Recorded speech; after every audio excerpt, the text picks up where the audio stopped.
here you might want to, it doesn't apply now, but at some point you're going to be customizing R on a given computer, so people are sitting where they're sitting for that reason.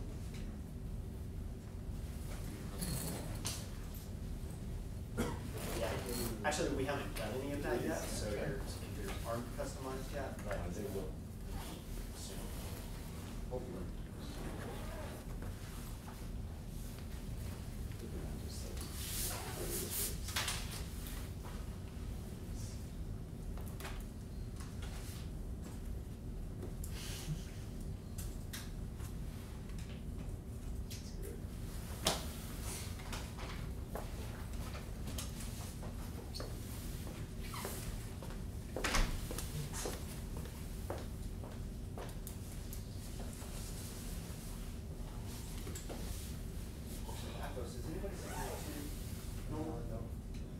Steven, if you want, there's a seat up here also.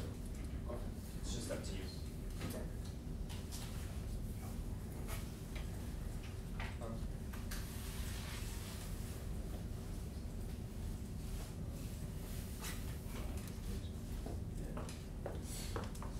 Okay, so I've got your name now. Take down your pocket. I've got Todd's name too. I think I've got everybody's name now. It was helpful while it lasted.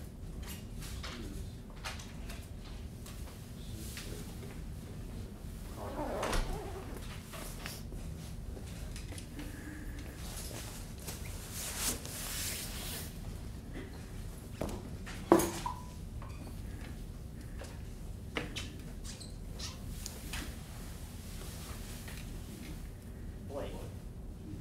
No, not Blake. Chase, who's standing next to you? Brady. Brady. Sorry, Brady. Brady, come to the class.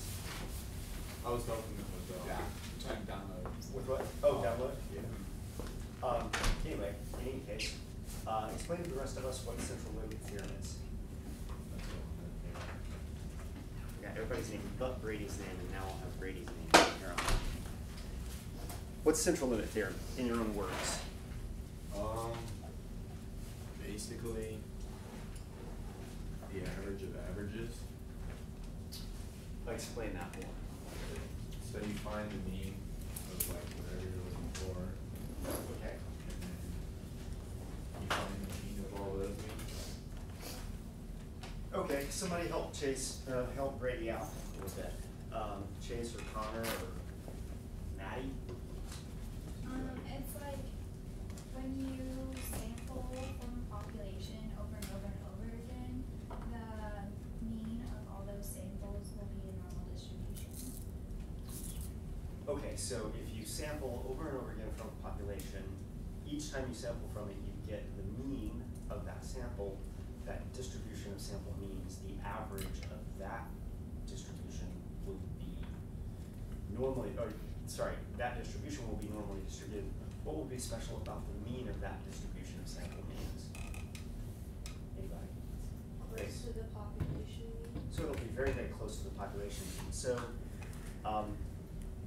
the cool thing about the central limit theorem is you sample the population, take the mean, repeat, get a distribution of sample means,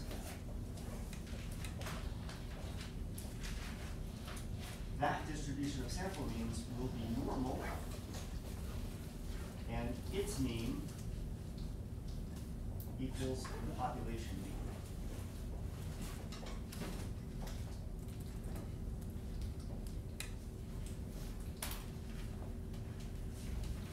Connor, what kinds of initial distributions of the population does this work for? Almost all of them except for the small discrete outcomes. Almost all of them except for small discrete outcomes, which that's what gives us the ability to do statistics, to make decisions when we have one mean and we have another mean. Oftentimes the question that we're asking is, does mean one come from the same underlying population as mean two, or do they come from two different populations? Well, if you have two different populations, If we were to go to those two different populations, population 1 and population 2, draw out samples from those populations over and over and over again, we would create distributions of the sample means that those two populations could generate. Because those distributions are going to be normally distributed, those distributions of sample means from population 1 and population 2, we know what the proportions of those normal distributions are. I showed them to you last time. Within 1 standard deviation of the mean, about 68% of the means will be there. If you go out to almost to 1.96 standard deviations, 95% occur in that category, and 3 standard deviations equals about 99%. And so it's a well-behaved, well-known distribution. That way we can look at what this mean is, and we can ask, would it have come from the distribution of sample means from the other population we're sampling from? And so this is how we do inference in statistics. We rely on the central limit theorem to give us a tool that allows us to make probabilistic decisions about things. What is the likelihood that we would have gotten these two means if they had both come from the same population versus the likelihood that these two means came from two different underlying populations? And the only reason that we can do that is because this happens to be true.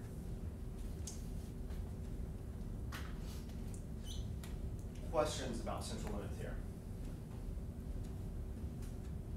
I'm serious when I tell you, it's the most important thing you'll learn in this class all semester.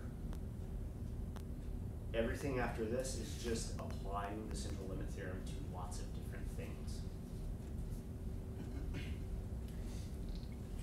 The central limit theorem will be on the test, so know it. Be able to conceptualize it in a way that you can describe it to your grandmother. If you can describe it to your grandmother, you can describe it to me, I'll know exactly what you're talking about, and you will have built for yourself a description of the central limit theorem that basically allows you to understand what it means. So, if you pick up a statistics textbook, almost any statistics textbook, I'll read this actually. At the beginning of each statistical test that you see, almost always they will go through what the assumptions that are necessary to satisfy in order for the results of that statistical test to be valid. Almost always, the first assumption is that your data are normal. Actually, that's usually the second one. Let me revise this. That's usually the second one. The first one is that the data are independent of one another, meaning that sampling one sample does not affect sampling any of the other samples. The samples are not related in any way, and so the observation that you get from one observation is independent of other observations that you make. But that's something that generally you design into a project during the experimental design phase, which we'll talk about later. But, so then the next big one that you don't really have any control of is that your data are normal apples. Assumptions for what? In order for doing a statistical test and being able to rely on the results. You can do a statistical test on all kinds of data, and you'll get unreliable results if you don't satisfy these assumptions. So you'll get a result, but you won't know if it's very real if you don't satisfy certain assumptions. So the second of these is oftentimes that the data are normal. The third of these is that variances are approximately equal. This refers to the spread of the data. What's weird about the second assumption? Okay, what about that? It's too vague. Oh, it's not vague at all. It refers to a particularly structured distribution of the data.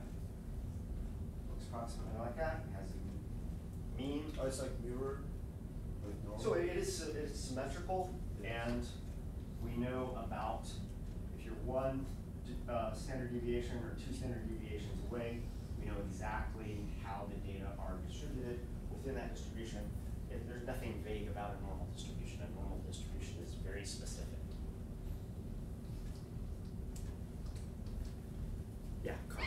Is it that most data isn't normally distributed? Well, so one thing is that most data aren't normally distributed. But who cares?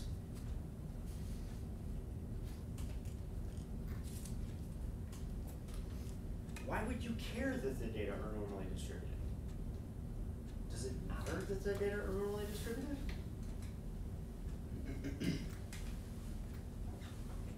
What matters?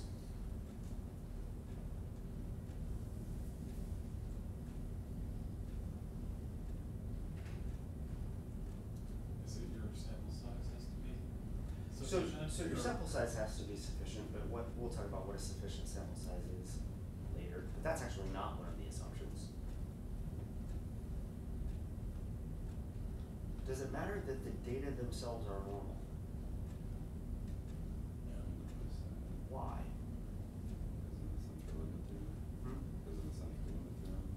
Because the central limit theorem says what? That if we get a large enough sample, then the sampling mean distribution will be normal.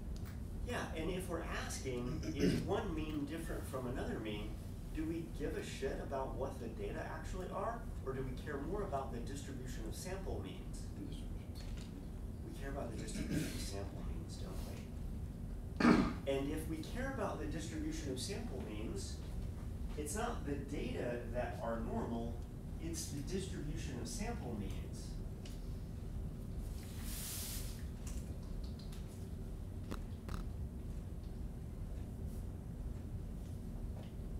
Well, if that's the actual thing that people mean when they write in statistics textbook, data are normal, we know that for a wide variety of data sets, the distribution of sample means that are taken from that data set are going to be normal. Which is bizarro, because when I was an undergraduate, I was taught that the first thing that you do when you have a data set is you test it to see if it is normally distributed, and if it is not normally distributed, then you have to do something to your data to make the raw data normally distributed or approximately normally distributed.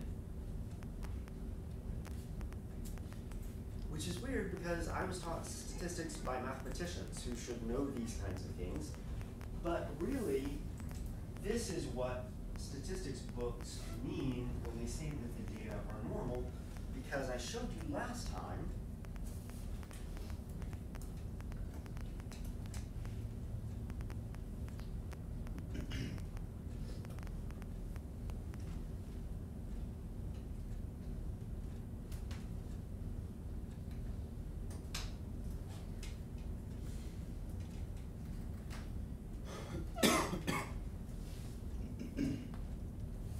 that if we run these simulations,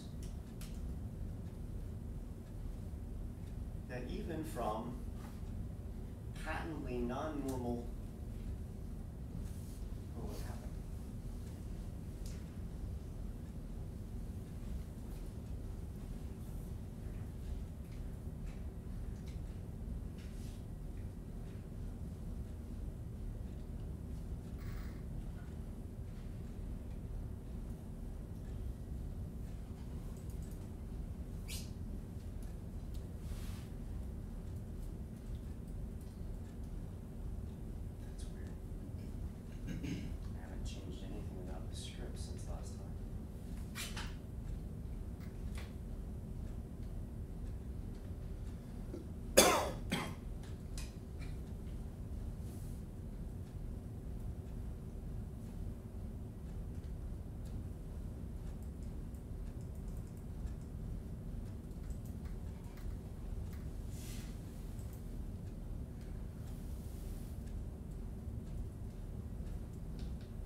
So this is what the sample actually looks like. That is not a normally distributed data set. That is an exponentially distributed data set. Lots of small values, a few very, very large values. But when we take a bunch of samples from that underlying population, what we get is we get a normal distribution of the sample means from that distribution. Well, if what we're doing is we're comparing the mean of one exponentially distributed population to the mean of another exponentially distributed population, the distribution of sample means is going to be normal. And if we're asking the question, is mean one different from mean two? Could mean one have come from a different population than mean two, or did they come from the same underlying population? All that really matters is that the distribution of sample means that results from repeated sampling from those two populations is normally distributed, because it's the shape of the normal curve that is going to allow us to say, well, 95% of the sample means coming from this population will be within this range. Could this other mean have come from that, or does it fall somewhere outside of that? That's basically what statistics is asking. And so it doesn't matter what the original population is that you're sampling, as long as you can reasonably expect the central limit theorem to hold. Now, when does the central limit theorem not hold? It doesn't hold in cases where your data are in discrete kind of categories.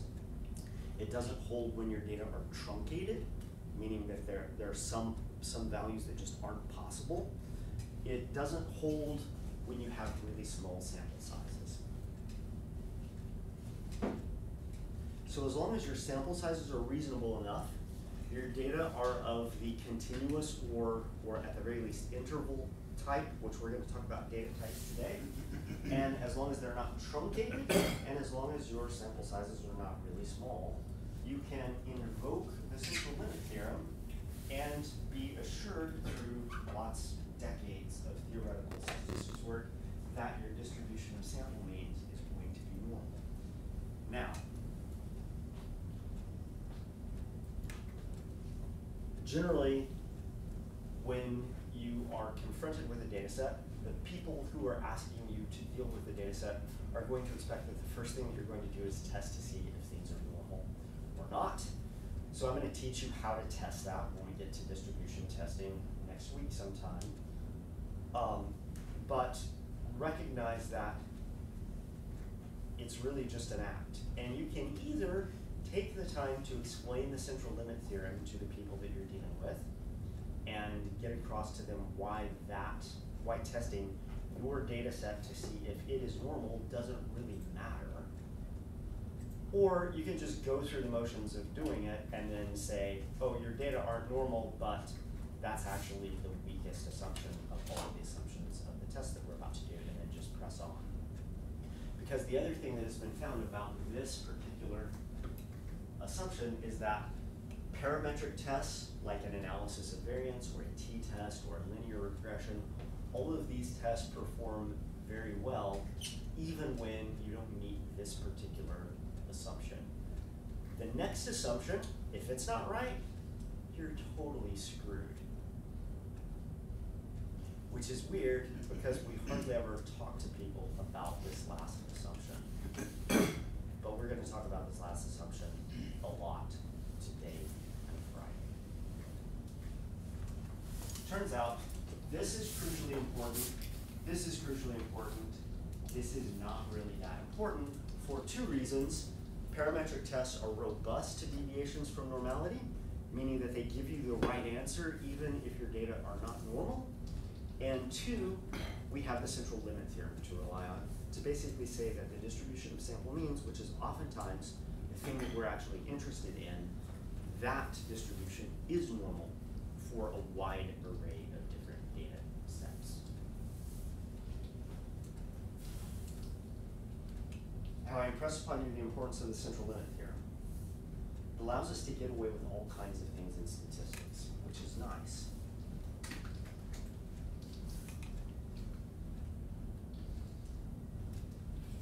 questions about the central limit theorem? When we start calculating means and confidence intervals, the importance of the central limit theorem will become even more fixed in your head, but we're not quite there yet. All right.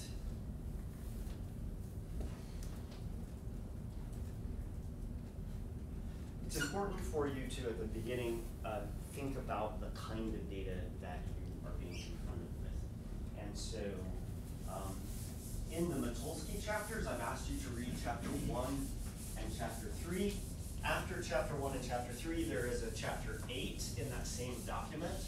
It's just a PDF scan of a book that I have. And the chapter 8 deals with this stuff here. So if you haven't read forward, definitely read chapter 8. They also talked about this stuff in your textbook, Day and Quinn. I believe it's in chapter 2, which is where they talk about that, which was the second day, if I recall correctly. So you can generally break data into two big categories: qualitative data and quantitative data.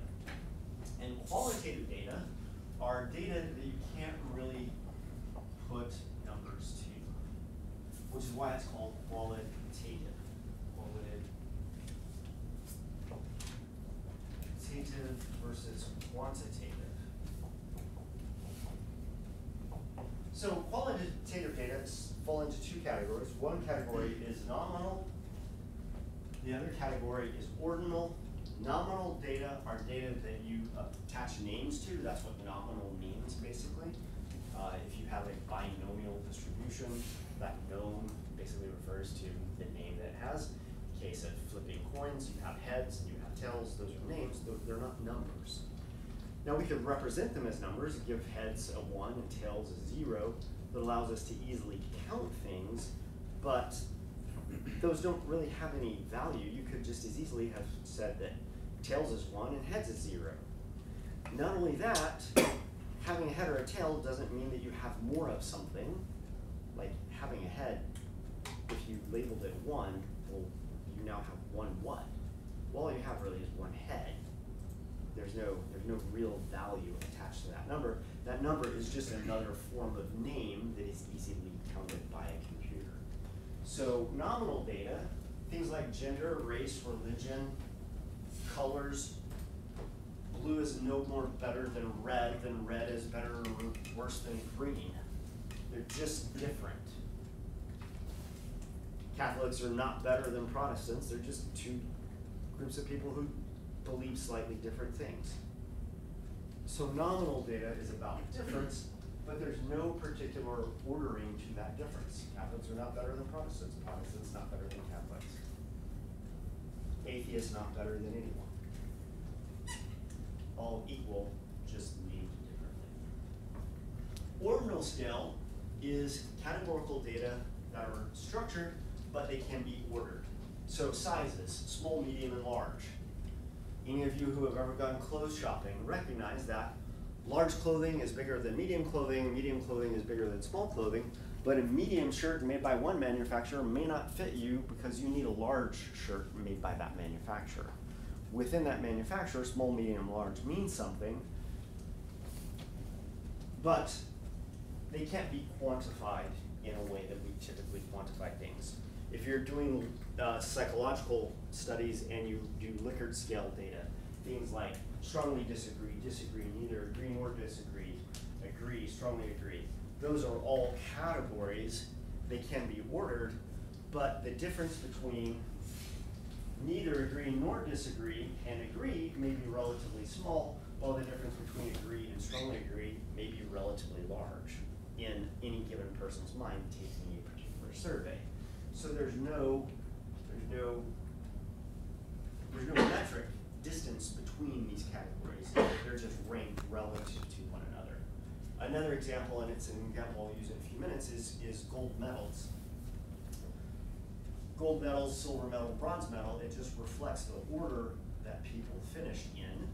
It has no bearing on what the differences are between those people in terms of their performance, and I'll show you a striking example of that here in a little while. The methods that we use for these things are not the same methods that we use to analyze other types of data. You cannot calculate the mean of strongly disagree, disagree, neither agree nor disagree, agree nor strongly disagree. I don't know how to add strongly agree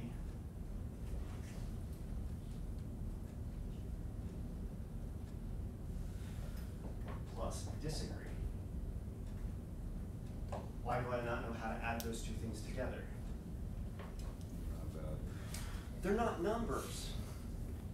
Now, people would say to you, well, let's say that strongly disagree is 0, disagree is 1, neither agree nor disagree is 2, agree, well, let's do it this way. 1, 2, 3, agree, and strongly agree is 5. Well, now we've attached values to these things so we can average them together, right? We could add them, we could subtract them, we could multiply them, we could divide them. What's the problem with doing that with these types of data? The distance between 1 and 2 is different than the distance between 2 and 3. If you're going to add them and subtract them and multiply and divide them, the assumption that you have to make is that the distance between 1 and 2 is the same as the distance between 2 and 3, because the difference between 1 and 2 and the difference between 2 and 3 is both 1. And so that's an assumption that you have to make in order to apply mathematical operations to these qualitative data. Now, how many of you like licorice? Well, nobody but licorice. It's a flavor, it's a candy. It's oftentimes black, which also doesn't make it any more appealing. It's a flavor that comes from anise seed. If you've ever cooked with anise seed, it imparts a licorice flavor to things. Nobody likes licorice? Okay. On a scale of strongly disagree to strongly agree, licorice,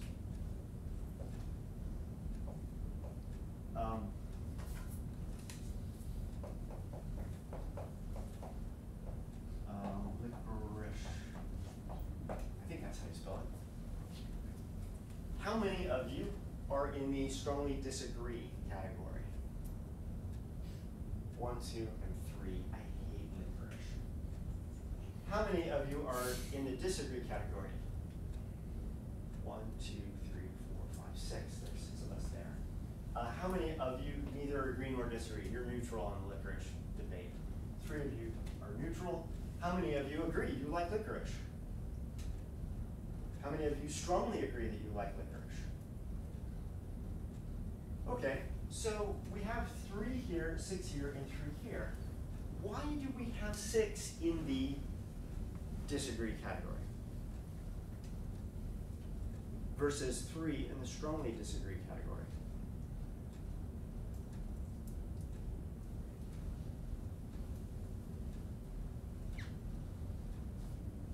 Is it easier to say, I don't like licorice, than it is to say, I really hate licorice?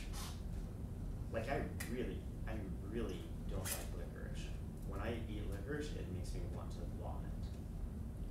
Some people agree with me. That's a much stronger response than merely saying, I don't like licorice. And so, the distance between this and this is probably much greater than the distance between that and that. If that happens to be true, you can no longer add, subtract, multiply, and divide these.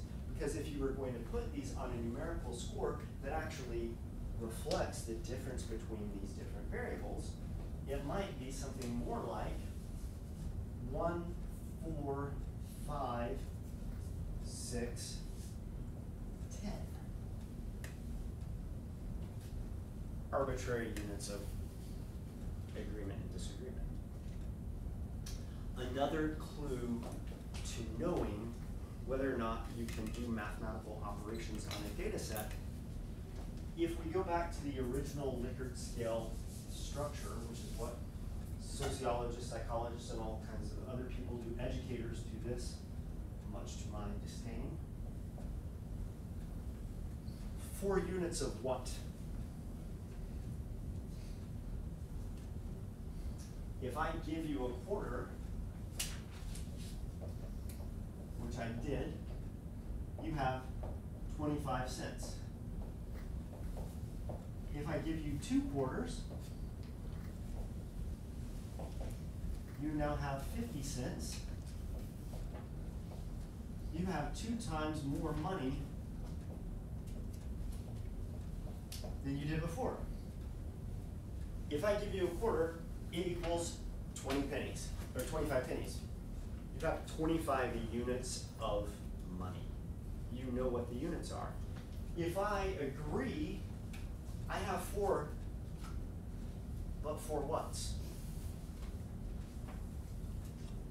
What are the units? Yeah. You could just have that with an option. That would, because like, there's just different options for each category, and in each category you put numbers underneath for, like, for example, like we had 3, 6, and 3. So technically there is no meaning to the number of 4, right? There is no meaning to the number 4, but one of the reasons you know that is because when you ask what units is that number in, it's very difficult to come up with an answer. 4 agreement units? What is that? Well, if you ask the question, if I have a survey where I'm surveying people on their tolerance for licorice, I take 20 people, I get their responses, and the licorice likeness value is 3.7.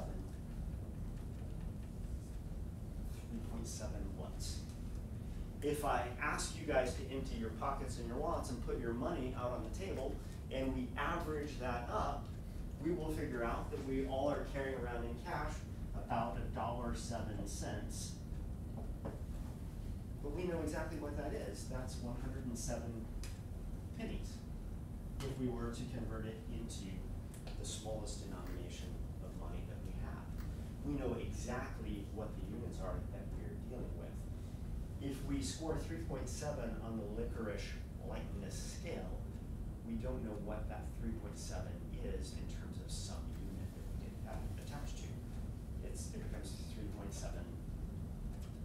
I don't know what they are.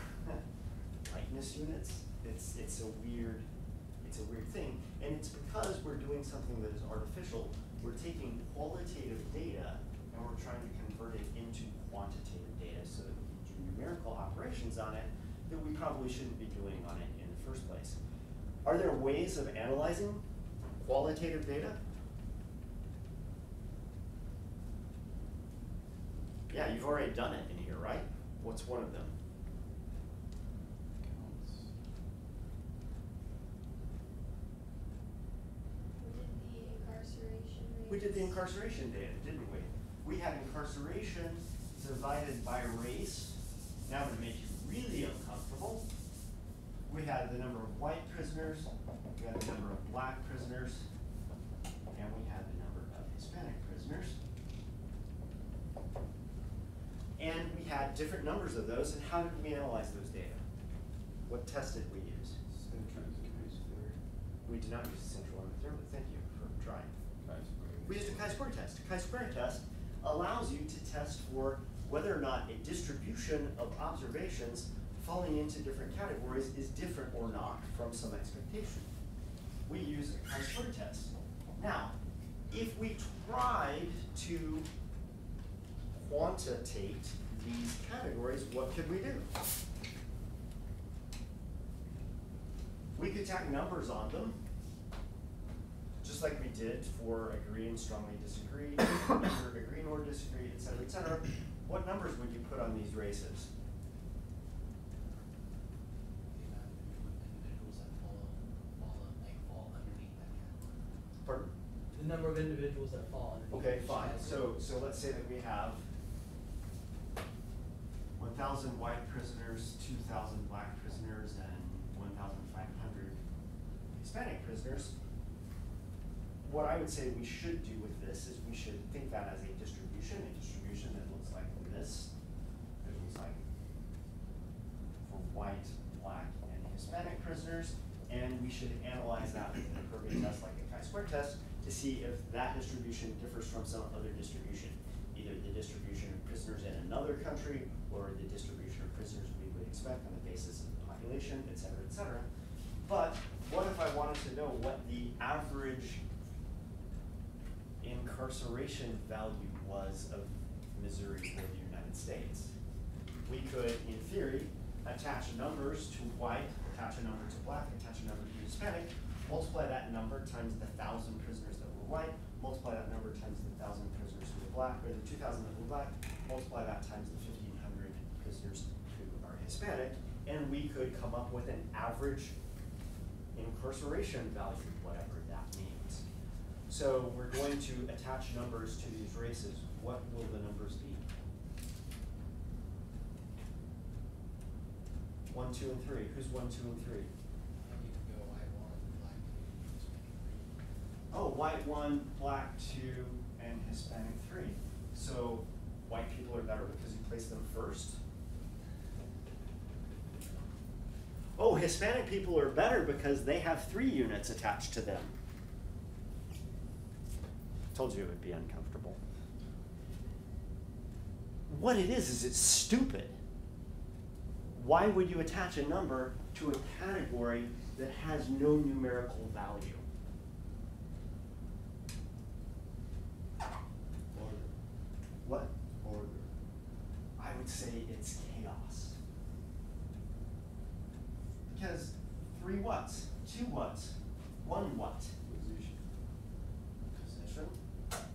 Yes. Order. That makes me very uncomfortable. So technically you could make it artificial like what we did before. Oh, sure you could. I just think it would be an idiotic thing to do. Oh yeah, people will obviously like drag you to the streets, but I'm more saying you couldn't do that to explain, help explain your data. Obviously I understand like it's. No, because you're attaching arbitrary values to things that don't have any arbitrary value to them. They're simply different. It would be like surveying people and asking them, what's your favorite color? Blue, red, or green. Now it's easier to see the stupidity of it because it's not something that's charged like race. Why would you attach the number 1 to blue and the number 3 to green? Simply so that you can conveniently attach numbers to something so that you can come up with some mean color preference? No, what you would do is you would ask people what their color preferences are, and then you would compare that to some expectation of color preference or some other population's color preference. It would be a distributional test, not a test where you're attempting to come up with some average color preference score.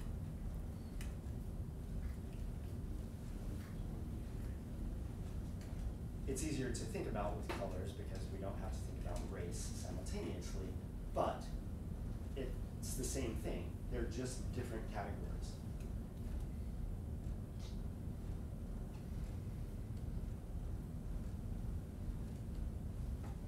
Blue is no better or worse than red. Red is no better than worse than green. So they are in this nominal category. There's structure to the data, but there's no order to the data.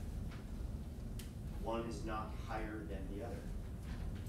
It would make just as much sense to attach these numbers to these things, and that makes as much sense as applying these numbers to these things. Because they're just numerical markers that are taking the place of a name. In that case, they don't serve as numbers, they just serve as names expressed as numbers. In R, we would take that number category and we would do a little code, a little thing of code, where we'd say that variable, mark it as text, as factor actually. And then it would treat the number as a label, not the number as a number. And I do this plenty of times in my own data because I have plots that are numbered. And I want the plots to be numbered so that I can keep track of them, but I don't want R to treat those numbers as having numerical value. And so I tell the computer,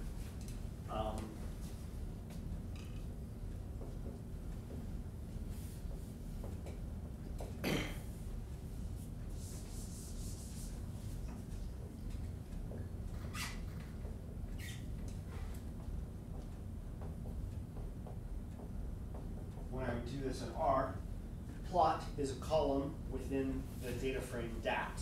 So the $ basically points to a column within a data frame.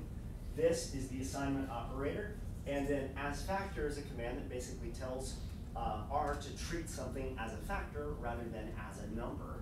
And what I want R to do is I want R to treat the data in the column plot within the data frame dat as a factor, and then from there on, it will look at those numbers, it will see numbers, but it won't treat them as numbers, it will treat them as units.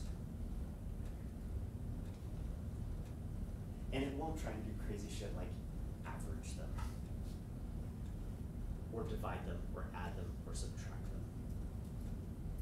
Because it would be like adding the word and to the word to.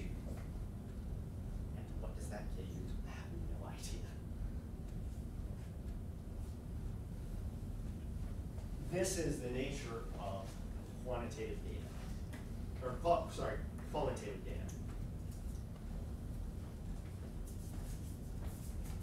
At the beginning of the semester, we will talk about methods to deal with these kinds of qualitative data.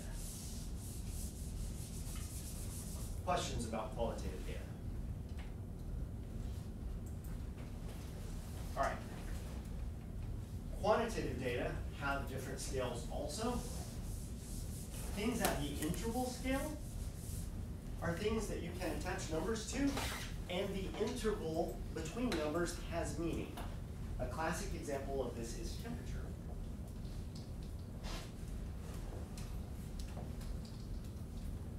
So if you have 1 degree centigrade and you have 2 degrees centigrade, these are 1 unit of centigrade different.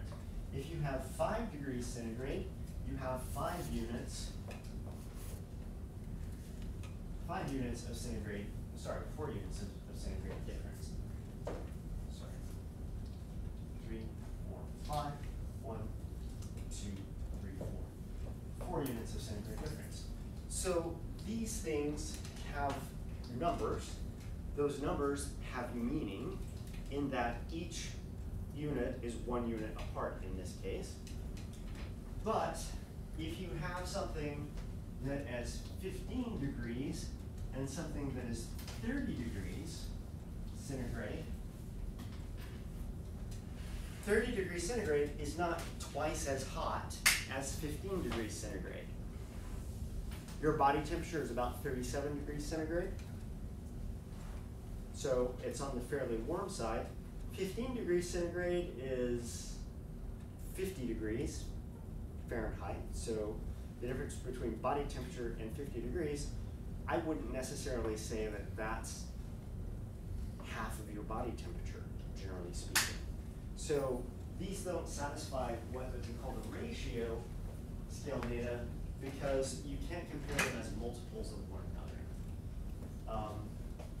0 degrees centigrade is the temperature at which water freezes.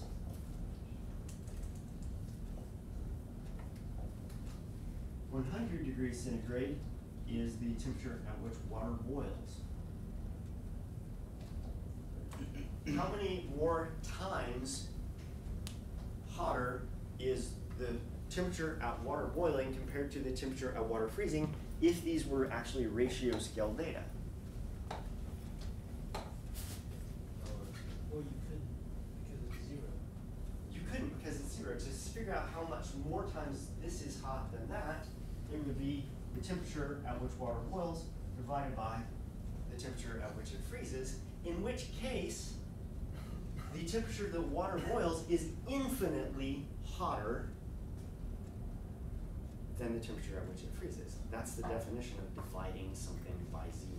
It's undefined, and it's an undefined vertical line. If you were to draw this on a graph, it is infinity. But it's not infinitely hotter, is it? It's 100 degrees centigrade hotter. Another way of figuring this out is that we have another way of measuring temperature, the Fahrenheit scale. The Fahrenheit scale is 32 degrees Fahrenheit and 212 degrees Fahrenheit. These are the same difference in heat. They're measured on different scales. The scales are arbitrary, but within each scale, those differences have real meaning.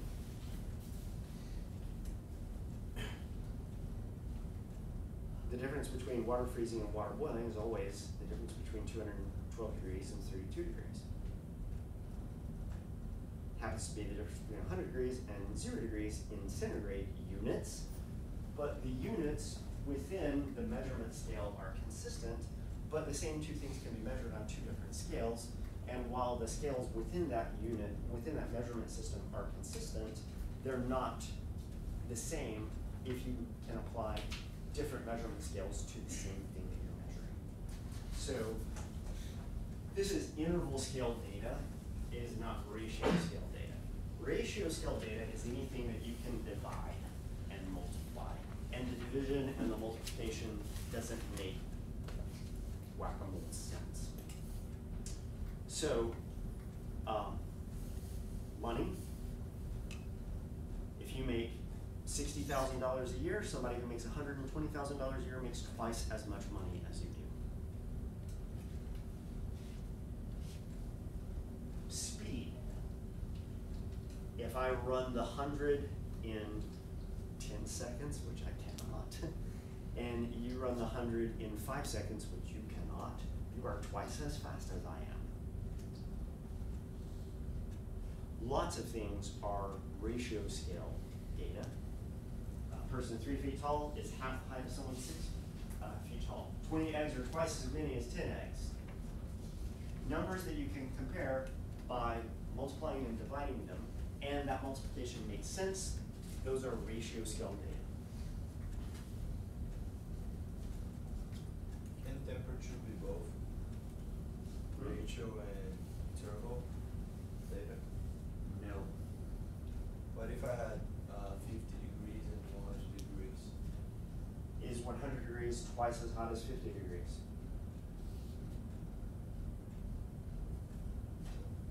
No. So let's just say, you guys are familiar with thinking in terms of Fahrenheit, right? More than centigrade?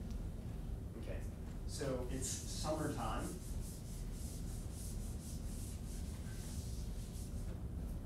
It's summertime and it's 104 degrees outside, 104 degrees Fahrenheit. Then all of a sudden there's a break in heat wave and it drops down to 90 degrees Fahrenheit. That's a difference of 14 degrees, right? In terms of your perception of the heat that is out there in the environment that you're walking through, what's the difference between 104 and 90? What? Not much. I think it's huge. I would much rather be walking around outside in 90 degrees than 104 degrees. What's the difference, though, between 90 degrees and whatever 14 minus that is, which is 76 degrees?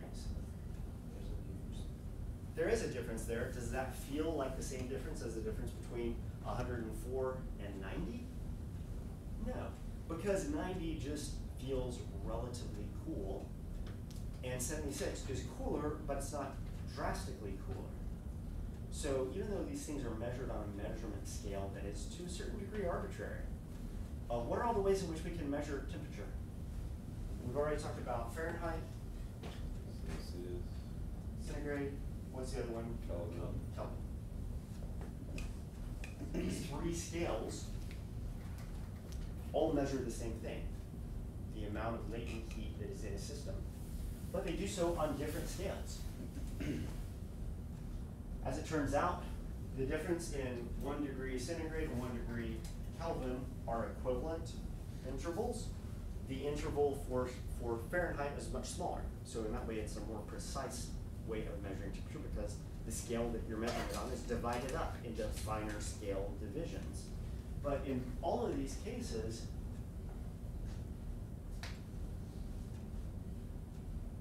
while the intervals are the same, the thing that they're measuring isn't the same. If it's 90 degrees out,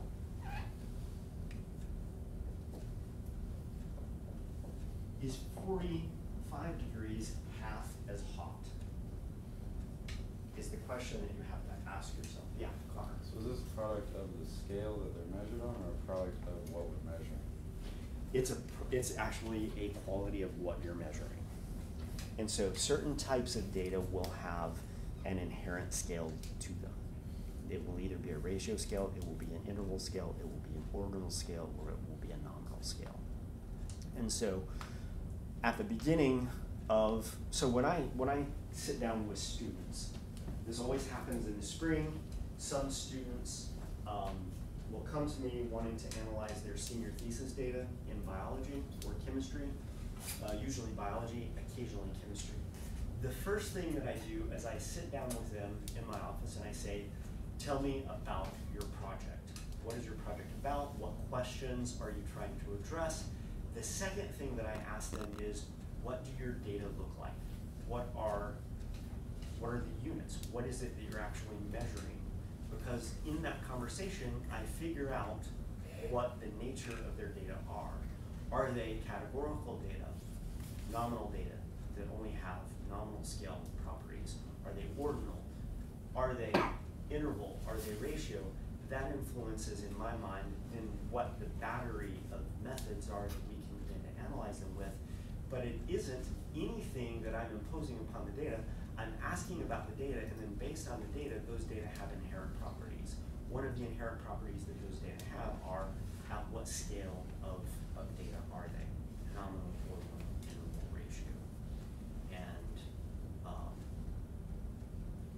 on the basis of that conversation, then I usually send them away. As I also go through this process, I ask them, what the structure of their experiment was, et cetera, et cetera. I'll generally ask them to go away, give me a little time to think about what it is that they're doing, and then I'll come back to them with some ideas of how we can go about analyzing that data. But the very first thing that I have to get a handle on is, are your data, which class of these types of data? So knowing what the types of data are is good, but it isn't something that you impose upon the data, it's something that the data tell you that they are. And sometimes students come to me and they've already taken something that is nominal or ordinal and have already converted it into numbers without telling me, and as I think about it, I'm like, are these ordinal data that you just slapped numbers on? And they'll be like, what do you mean by that? I'm like, did you start off with named categories that you put the data into? Oh yeah, the names were this, that, and the other thing. I'm like, thank you. Whatever that column is that you have in your data set where these numbers are representing those names, replace the numbers back with the names.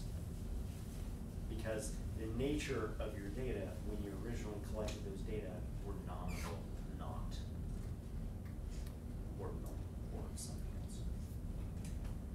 So yeah, it's an inherent quality of the thing that you're measuring.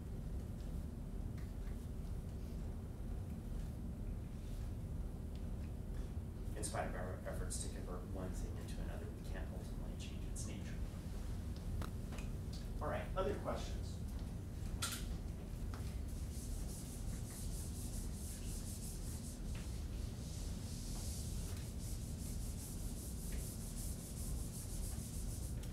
Questions? Ratio scale data. Lots of data fall into this category. Count data, continuous data, the kind of data that you probably are more familiar with thinking about. You can think of this as a set of nested boxes. Nominal data is the lowest scale data that you can have. Names, no ordering to the names, they're just markers describing a thing. Ordinal scale data are categories that can be ordered, which means that they have the inherent properties of nominal data, but they have this additional property that those names can be ordered. One versus another versus a third in some set order. Interval scale data can have all the properties of ordinal scale data and nominal scale data. You could take these quantitative data, break them up into categories and stick names on them, and then convert it into ordinal data. But you can't take ordinal data, slap numbers on them, and convert it into interval scale data. So you can always take quantitative data, and for reasons I don't understand, convert it into qualitative data. But you can't take qualitative data and convert it into quantitative data because of the nature of the qualitative data. I know you said that multiple times. Hmm? Can you repeat that one? Yeah. So, so at each successive stage, the stage that you're at has potentially all of the characteristics that are below that in this diagram. But you can't, but these don't take on the properties of broader categories. So I don't know why you would take interval scale data and convert it into name data. So I don't know why you would say, well, if it goes from 0 degrees centigrade to 10 degrees centigrade, we're going to call that cold. And then if it's 10 degrees to 20 degrees, we're going to call that warm. And then if it's greater than 20 degrees, we're going to call that hot. I don't know why you would take interval scale data, convert it to categories that are ordered. So we've taken interval scale data, and we've converted it to ordinal scale data. There are some cases in which you would want to do that if you wanted to bin data and then do some distributional tests on it. But what you end up doing is you end up losing a lot of information in the process of that conversion. If, on the other hand, you were doing a study and you wanted to classify temperature and you wanted to make it a qualitative kind of data gathering, and while you were out, you just basically were asked to place how you felt as to whether you felt cold, whether you felt warm, or whether you felt hot. There's no way in which you can take that qualitative data and say, oh, well, cold corresponded to 0 to 10 degrees, warm corresponded to 10 to 20 degrees, and hot corresponded to that. So you can't take this inherently qualitative data and convert it into quantitative data. But you can certainly, for reasons I don't understand or fathom, take this quantitative data and convert it back into qualitative data. What you end up doing when you do that is you end up losing a lot of information. And why would you willingly give up a lot of information? Make it simple. Yeah, I'm not a simple guy. Yeah, but. I would rather retain the variability in the data set that is indicated by the interval scale of the data and then analyze those interval scale data in a way that is appropriate to them by doing things like calculating averages. But I think there's a combination like between 0 and 10 it's cold, so like all the app forecast apps say it's cold outside.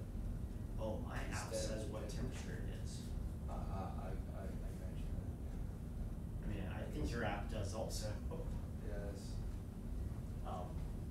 And then you place a qualitative marker on that. Oh, it's cold Yes. outside. You base You that can set you your base that temperature. category on the number that you're given, the interval scale number that you're given.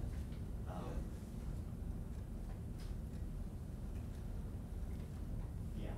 So but you do lose information. So ratio data has all of the characteristics of all of the other categories. You can, for once again reasons I will not quite understand, you could take ratio data and then just divide it up into categories and give those category names and break it down to nominal data. Well, once again, what you do is you lose a huge amount of the information content of your data in doing that. What you can't do is you can't take green, convert it to a number, and then multiply and divide colors to one another. So you can go from ratio, convert that to interval, convert that to ordinal, convert that to nominal. You can't take nominal, convert it to ordinal, convert it to interval. So you can go one way, but you cannot go the other.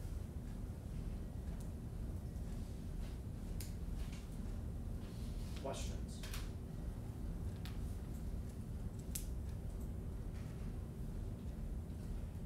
I've added a couple of things to the PowerPoint since I posted it on the Moodle site. I'll update it. This is from the Center for Social Research Methods database. I would like you to just read this.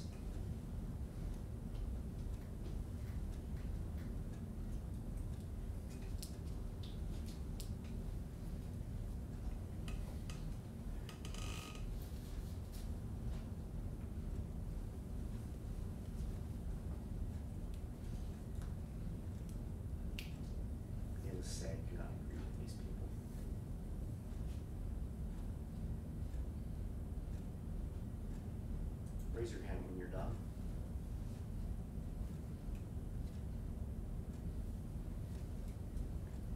Continues in smaller font because I got tired of this exercise.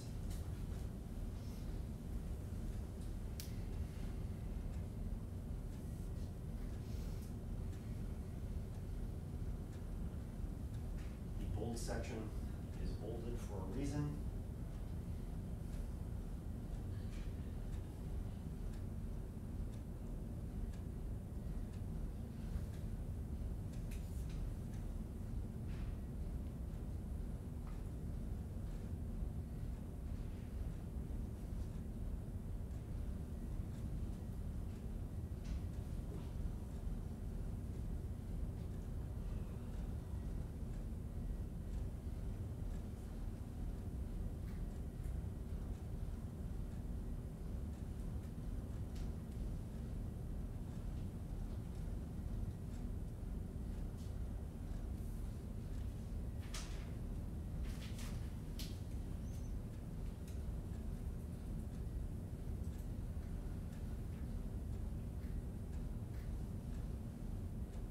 Let me know when you're done with this page.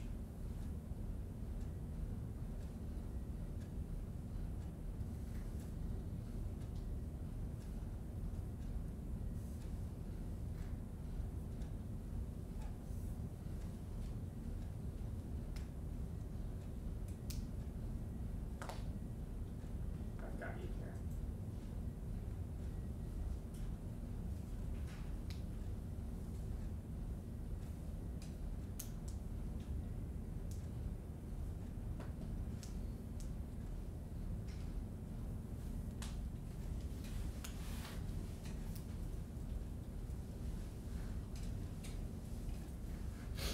Grace, you done? Yeah, I have it on my laptop. Oh, you've got it on your laptop. And then the last part, this is kind of the conclusion to this little argument.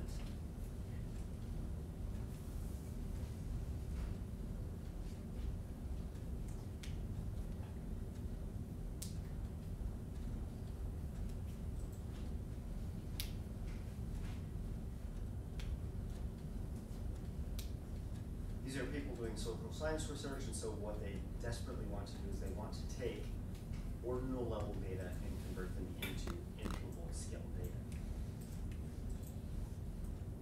I know that sounds trivial, but even that simple nominal enumeration can enable you to organize and process qualitative data more efficiently. I know it sounds trivial because it's total 100% bullshit.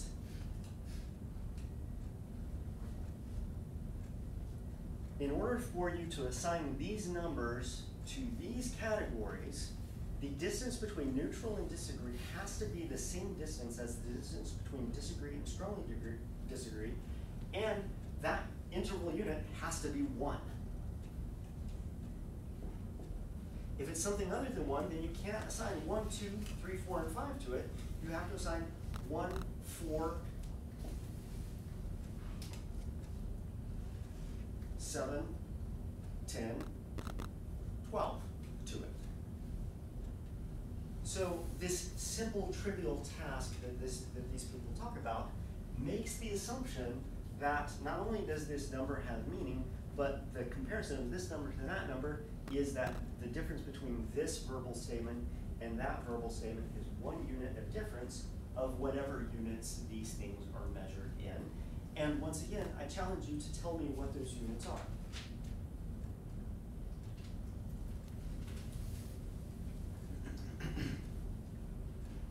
Just to drive home my point further, we have gold medals. These are swimmers. I made these swimmers up.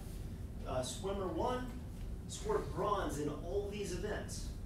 If we attach a value of 3 to a gold medal, because a gold medal is better than a silver medal, which we attach a value of 2 to, and a bronze medal is worse than the silver medal, so we'll attach a value of 1 to it.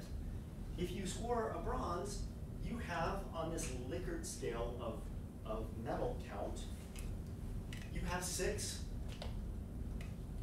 Likert scale points for scoring bronze, scoring 3rd place in 6 events. Person 2 gets 2 gold medals and then finished 4th in everything else. They also have 6 points. Person 3 has 2 silvers in these two events, a silver here, and 5th place in all of these, and has 6 Likert points. Because they all competed in 6 events, their average Likert score is 1. Who's the better swimmer? Chase, you look puzzled. Why are you puzzled? Well, there's no way to tell because you can't attach like numbers to the ranking. You can't attach numbers to the ranking because gold medals, silver medals, and bronze medals are ordinal scale data. Gold is better than silver, silver is better than bronze, but the distance between gold and silver is variable from event to event. These are the results of the 100-meter race in 2012, 2008, 2004, 2000, 1996, and 1992 Olympics. What do you notice about these data? These are the differences between gold and silver and the differences between silver and bronze in terms of their time in the 100.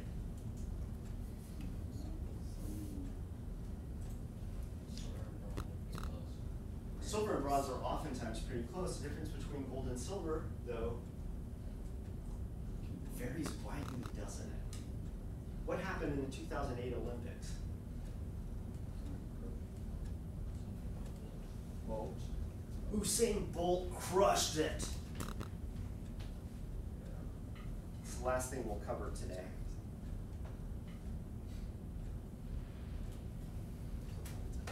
And it's fun.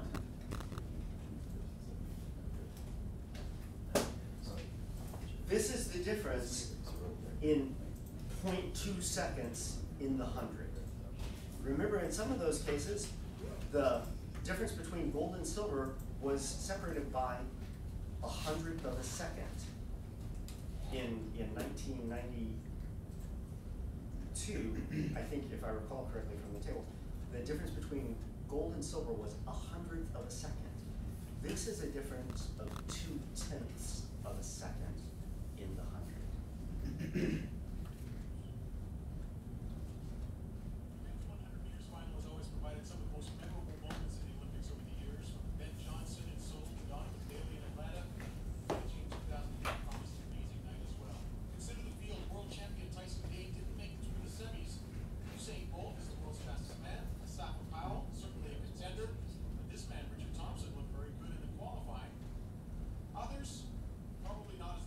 They're in the blocks. There you go. Once they're away, it seems Bolt did not get a great start, but very quickly, those long strides carried him to the lead. At 50 meters, He lets up at the end. At 80 meters, he was able You could drive a truck through the difference between him and the silver medalist. It's adjusted to 9.69, a new world. But what was the difference on the medal stand between him and the silver medalist? The difference was he got gold, the other person got silver, in spite of the fact that he was so much better than the rest of the runners that year. The quantitative difference between gold and silver this year was gargantuan compared to other years, but it ended up resulting in gold versus silver. Gold, silver, bronze are qualitative ordinal scale data, and the underlying quantitative difference doesn't matter. If medals were quantitative data, they would have given Usain Bolt a gold and nobody would have gotten a silver and bronze that year. But they're not quantitative data, they're ordinal data. See you guys on Friday. Read chapter 8 of Butolsky if you haven't already.